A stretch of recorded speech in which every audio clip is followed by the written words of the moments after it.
Hey, it's Michael Lewis, former Indiana University player and current UCLA assistant basketball coach, and you're listening to Indiana Sports Beat.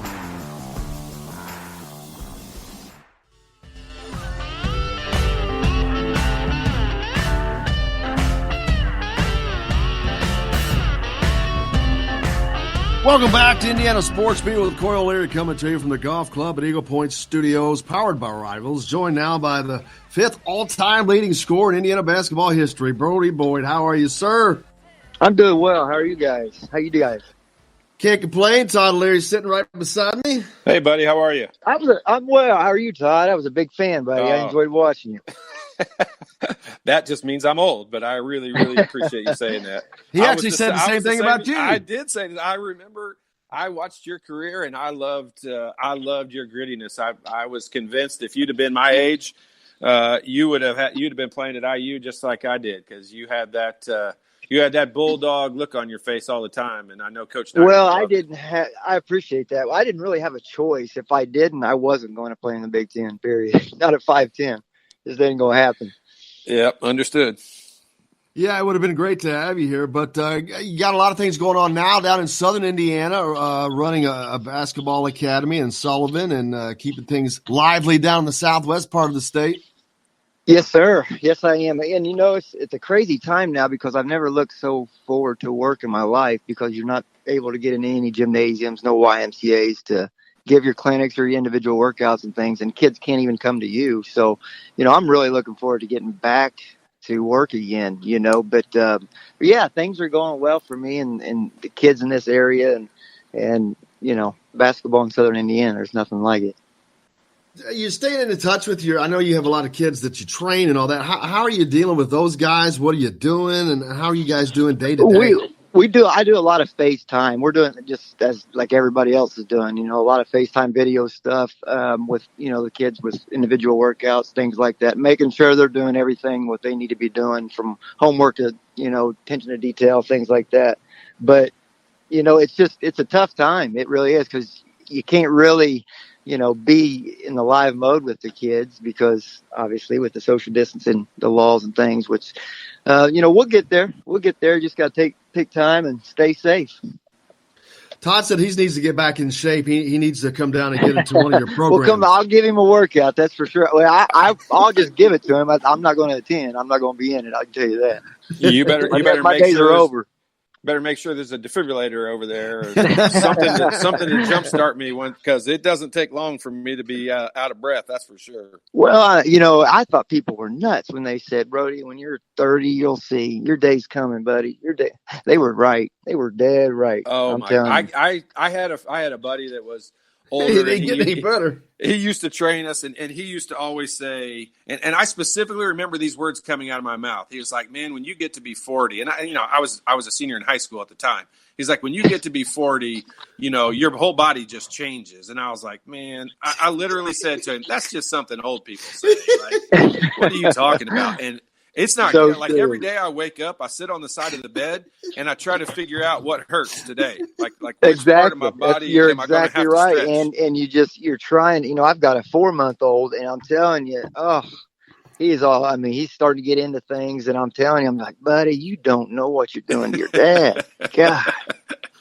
4 months, man. There's a workout. I cannot imagine that right now. I got 3 boys, but the youngest one's 17, so they're all self-sufficient. You got a maid then. The only time I hear from them is when they need money for food.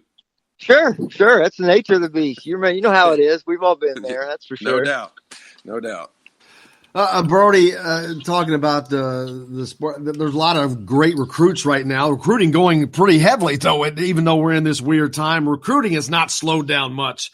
We've seen a lot of guys, of course, Trey Galloway. The Mr. Basketball race is coming down, yet to be announced. The All-Star team was announced. You're a former All-Star. Talk about the importance. We've talked about it with Todd and all these guys this week, that they don't get to play in this game, but they're still, for the rest of their life, like you are, like Todd is, they're going to be an Indiana All-Star.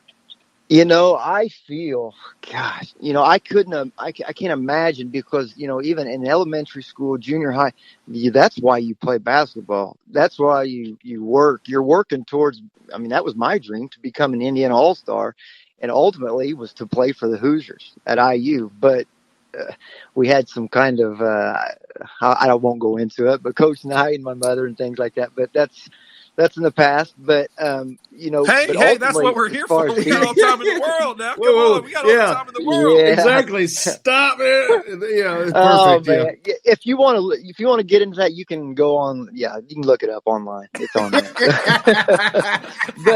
but as far as being an Indiana All-Star, I mean, my gosh, that's what you live for in Indiana, and I feel for the kids that aren't able to do that, because that's an experience that I'll never forget. I mean, my gosh, I got to play with Jared Jeffrey, Zach Randolph, Andre Owens.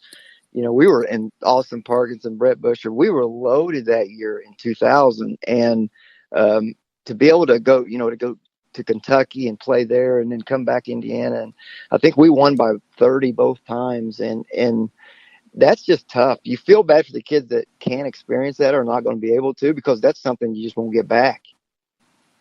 Yeah, no, there's no question about that. And, I talked about it this week, especially with all the stuff coming out and announcing the All-Star team and all that. But once you get to, your age even and up at my age, I mean, honestly, the game part of it, I don't even remember the games that much. I mean, I remember hanging out with the guys and I mean, I remember before one of the games, Chris Lawson shaved Richie Mount's head. And put a mohawk on his head, literally 2 hours before we were going out on Market Square Arena. Oh my God! And just some of the stupid stuff that we did. That's the stuff I remember. I couldn't even tell you anything from the game. I don't remember much about it. But always being introduced as an Indiana All-Star, I mean, it's a cool thing, and I'm glad they went through. If they had not announced the team, that would have been a major tragedy. Correct. Absolutely. I agree with you there. I was beginning to think they weren't going to, but now that you're right, they can say, yep, I was an Indiana All-Star, but to not have that experience firsthand playing, but that's great that they went ahead and did that. I'm glad they did that. You keep your eye on a lot of talent, obviously, doing what you do. Indiana got some good recruits coming in, and Trey Galloway, Anthony Leo, potentially Christian Lander this season. They just got Logan Duncombe to commit to him. A lot of talent coming from this area, Brody. They do. I'm always rooting for Indiana when they're not playing Iowa, of course. But, I've always been diehard IU fan, and to be able to get some of these kids, these local kids, I've always said, if Indiana recruits Indiana and gets Indiana, they don't have to recruit another state ever, and it's so true. It's so true, but it's easier said than done, obviously, with a lot of talent in Indiana. Yeah. Do you keep in contact with Coach Alford at all? I do, yes. I talked to Coach Alford, yes. He got a big Indiana recruit. Yes, he did. So he's awful excited about that. The kid from Jeffersonville, Trey Coleman. Yes. Yep. Trey. Yep. That's correct. Is every recruit named Trey now? I mean, whatever seems like I know. Their name's Trey. And Coleman. Yeah. It was. I was like, oh, man, you're getting Kaufman, and he's like, no, Coleman. I'm like, oh. Okay. Well, he's good too. Well, he's really good too. Yeah. Right. He is very, very good. Very talented. One has a Y. One doesn't. Trust me, it's tough when you're trying to report all those guys. Trey Coughlin, Trey Galloway, I can only imagine. It's rough. But, a lot of talent. Indiana getting the roster built more around kind of how it used to be. We've talked about that a lot too, Brody. And you played against those types of teams. But this looks like it's Archie is getting his roster kind of more to his liking finally. Sure. And with Archie, I'm a huge fan of Archie, always have been, even back when he was Dayton. But I'm telling you, the guy knows his stuff, a great family background, his brother coaching in Arizona. I mean, they're just, a great family, and he's a great coach. I've always been a big fan of his. Do you get to? I always ask about this because I'm interested in how there's been coaching changes obviously since I played at Indiana, and people ask me all the time like what it's like when you go back there now because it's a different regime of coaches that are there. What's it like at Iowa? Do you go back often, even though the coaches you played for I go aren't back there? And I always try to go back once a year for games, but when obviously with me doing what I do, it's right in the dead of right.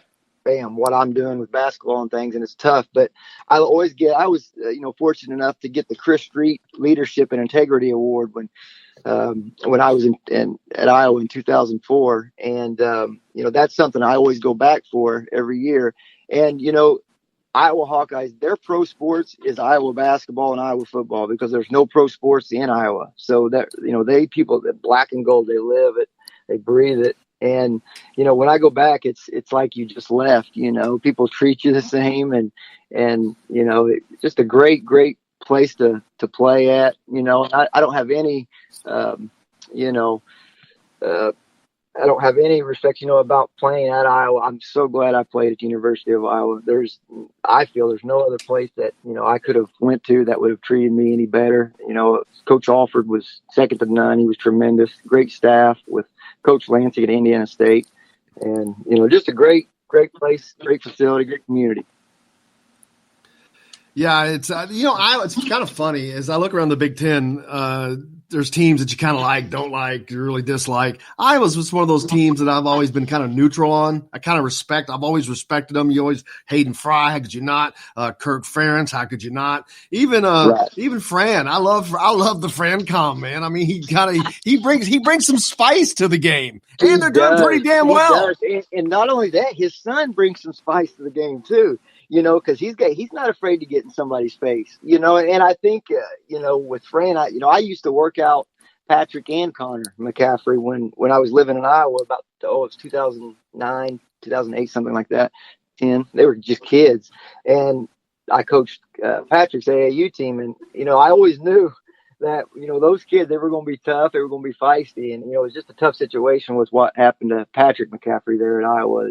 With the cancer and things like that, but I know he's doing better. So we just had Andy Katz on yesterday, Brody, and he's got his way too early, but his top 36 out right now. He's got Iowa. What were they, number 5 or something? A lot of people's got it. It all depends on Garza. That's a huge. Yes, it does.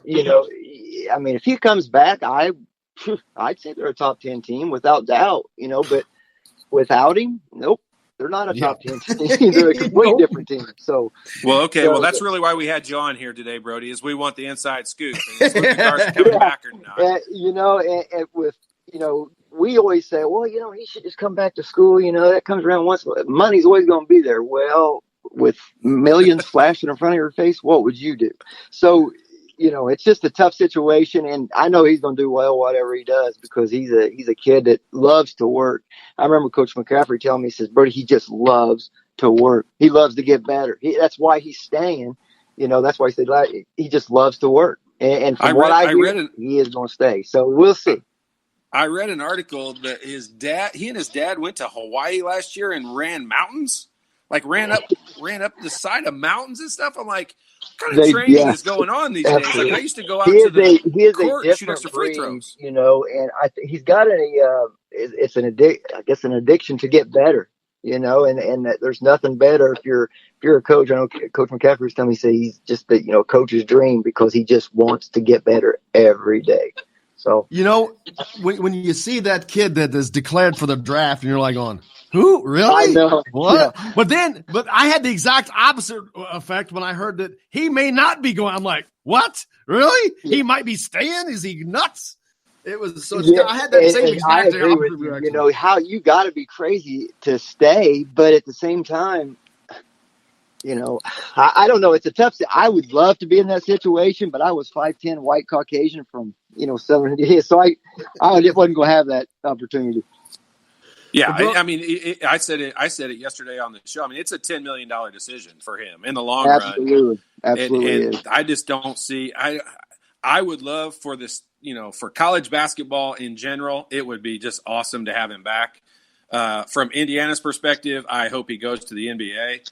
Sure. But from a personal perspective, I don't see how anyone in the world could advise him not to go take the money, because it's not always going to be there. There's, look at Michigan State, and heck, look at Iowa itself and how many injuries they've dealt with. I mean, Bohannon. Absolutely. Everybody. You just never know. You just never know. And when the opportunity's there, I just don't see how you pass it up. It's crazy. But hey, that's his decision, and my hat's off to him. Good luck to him. Well, man, I know you got your academy going on. Where can the people? You're down in Sullivan, Indiana, and Southwest Indiana. One of the stations we're on is the Ref 97.7 in Evansville. If some people are looking to get out and get some training, or not necessarily this minute, but where can they find you? Absolutely. You can go on Facebook to my Facebook page, Brody Boyd, or you can give me a call at 812-933-8056.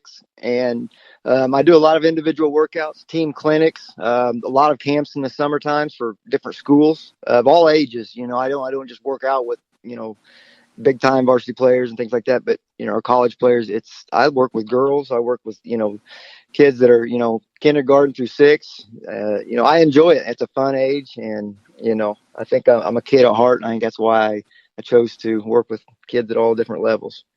We'll get that information out, and we'll get that on the Hoosier.com as well on Rivals. Awesome, guys. So I we appreciate won't miss it. all that. But man, we can't thank you. It was great catching up with you. We'll be doing it again, staying in Absolutely. touch. But hope everything's going well and you guys are staying safe and having fun. Yeah, you guys too. I appreciate you having me on, guys. This is Jim Coyle from Indiana Sports Beat with Coyle and Leary. Indiana Sports Beat is now a part of the Rivals Network. You can go to thehoosier.com to sign up. It's free. Catch the show there each day live or at your convenience. You can also like or follow us on Facebook, follow the show's rebroadcast anywhere you podcast. If we're not on a radio station where you live, we should be. Let your local station know they need to carry Indiana Sports Beat with Coyle and Leary, or simply go to thehoosier.com.